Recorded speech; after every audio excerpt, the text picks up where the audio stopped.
اب زندگی کا کوئی بھی شعبہ اے آئی سے خالی نہیں، اے آئی کی دسترس سے باہر نہیں،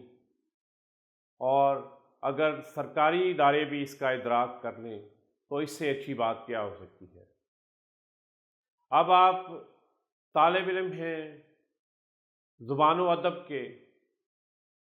یا سائنس کے، آپ طالب علم ہیں میڈیکل کے یا اکاؤنٹس کے، آپ اسٹوڈنٹ ہیں روایتی انجینئرنگ کے یا سافٹ ویئر، کمپیوٹر اور ڈیٹا انجینئرنگ کے، آپ پڑھ رہے ہیں آرٹ، آپ پڑھ رہے ہیں لٹریچر، آپ پڑھ رہے ہیں دین، آپ پڑھ رہے ہیں زبان۔ آپ کسی بھی کام کے لیے یونیورسٹی جائیں گے، یونیورسٹی میں داخلہ لیں گے، کسی بھی ڈگری، کسی بھی شعبے، کسی بھی ڈسپلن میں، تو آپ کو اے آئی پڑھائی جائے گی۔ یہ فیصلہ پاکستان کے وفاقی ہائر ایجوکیشن کمیشن نے کیا ہے، اور نئے چیئرمین ہائر ایجوکیشن کمیشن کے آنے کے بعد یہ پہلا بڑا فیصلہ ہے، اور یہ بہت ہی خوش آئند ہے، اور اگر نئے چیئرمین اسی طرح کے فیصلے کریں گے تو یقیناً یہ پاکستان میں ہائر ایجوکیشن کو موجودہ تقاضوں سے ہم آہنگ کرنے کے لیے بہت بہتر ہوگا۔ اب عملی طور پہ یہ صورتحال ہے کہ یہ دنیا جو اے آئی کے زیر اثر ہے، جو مصنوعی ذہانت کے زیر اثر ہے، اس میں آپ کے ذہن میں کوئی بھی سوال ابھرتا ہے، کوئی سوال پیدا ہوتا ہے، آپ کوئی بھی چیز جاننا چاہتے ہیں، آپ کوئی بھی چیز سیکھنا چاہتے ہیں، آپ صحت سے متعلق سیکھنا چاہتے ہیں، آپ سپورٹس سے متعلق سیکھنا چاہتے ہیں، آپ اکاؤنٹس اور بزنس سے متعلق سیکھنا چاہتے ہیں، آپ جاب انفارمیشن لینا چاہتے ہیں، آپ ہائی اینڈ ریسرچ پہ جانا چاہتے ہیں، آپ کے پاس اے آئی کے بہت سے پلیٹ فارمز کھلے ہیں۔ آپ کے پاس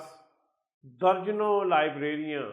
ای لائبریریز موجود ہیں جو آپ کو مفت کتابیں فراہم کرتی ہیں۔ آپ جو دل چاہے، جس ریسرچ کے بارے میں، جس تعلیم کے بارے میں، جس موضوع کے بارے میں آپ کتاب وہاں سے ڈاؤن لوڈ کرنا چاہیں، آپ کتابیں فری ڈاؤن لوڈ کر سکتے ہیں۔ لیکن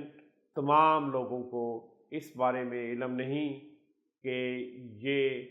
اے آئی پلیٹ فارمز استعمال کیسے کیے جاتے ہیں، یہ جو کمپیوٹر لائبریریز یا ویب لائبریریز ہیں ان سے استفادہ کیسے کیا جا سکتا ہے۔ تو اب ہائر ایجوکیشن کمیشن کے فیصلے کے مطابق وہ تمام اسٹوڈنٹس جو بی ایس ڈگری کے لیے یا ایم ایس ڈگری کے لیے یا کسی بھی شعبے میں ڈگری کے لیے یونیورسٹی میں جائیں گے، کسی ڈگری ایوارڈنگ انسٹیٹیوٹ میں جائیں گے، میڈیکل کالجز میں جائیں گے، انہیں 3 کریڈٹ آور کا ایک کورس اپنے مضمون سے متعلقہ اے آئی کا پڑھنا پڑے گا، اور یہ 3 کریڈٹ آور آپ اس کو یوں سمجھیں کہ ایک ہفتے میں 3 گھنٹے کا لیکچر یا 3 گھنٹے کی کلاس، وہ ایک گھنٹے کی 3 کلاسز بھی ہو سکتی ہیں، اکٹھی 3 گھنٹے کی کلاس بھی ہو سکتی ہے، 1.5 گھنٹے کی 2 کلاسز بھی ہو سکتی ہیں، وہ ان کو تمام کو پڑھنا پڑے گا۔ میں یہ سمجھتا ہوں کہ یہ ایک انتہائی اچھا دانشمندانہ فیصلہ ہے، اور اس فیصلے کو یہاں نہیں رکنا چاہیے، اس فیصلے کو آگے صوبائی ہائر ایجوکیشن کمیشنز، اب اس فیصلے کو ایڈاپٹ کیا جانا چاہیے صوبائی ہائر ایجوکیشن کمیشنز کی طرف سے، یہی نہیں بلکہ اس پہ مزید کام کرنا چاہیے اور اس کو زیادہ آگے بڑھنا چاہیے۔ صوبائی محکمہ تعلیم ہمارے جتنے بھی ہیں، چاہے وہ چاروں صوبوں کے ہیں، چاہے وہ آزاد کشمیر کا ہے، چاہے وہ گلگت بلتستان کا ہے، ان تمام محکمہ ہائے تعلیم کو اس پر ایک قدم آگے جانا چاہیے، اور یہ تعلیم کہ آپ اپنے موبائل فون کو، آپ اپنے کمپیوٹر کو، آپ اپنے لیپ ٹاپ کو اپنی تعلیم کے مقاصد کے لیے کس طرح استعمال کر سکتے ہیں، آپ ریسرچ کے لیے کس طرح استعمال کر سکتے ہیں، آپ بزنس کے لیے کس طرح استعمال کر سکتے ہیں، آپ اپنے اس موبائل کو، اس کمپیوٹر کو، اس لیپ ٹاپ کو روزگار کا پلیٹ فارم کس طرح بنا سکتے ہیں، آپ کم تعلیم کے ساتھ بھی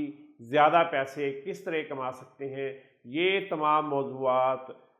کوشش کرنی چاہیے کہ جلد از جلد اسکولوں اور کالجز میں ہمارے نصاب کا حصہ بنے، تاکہ ہم آنے والی جنریشن کو، آنے والے دور کے بچوں کو جو اس وقت تعلیم کے سفر میں ہیں، آنے والے دور کے قابل بنا سکیں، ان آنے والے دور کی ضروریات سے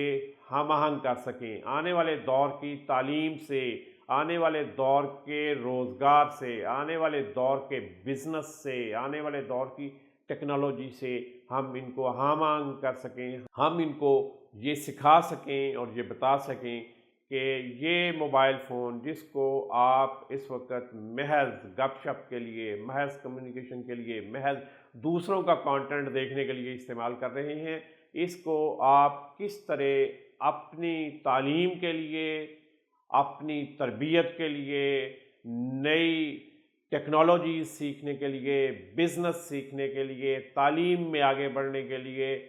بزنس میں آگے بڑھنے کے لیے آپ کس طرح استعمال کر سکتے ہیں۔ بہت شکریہ۔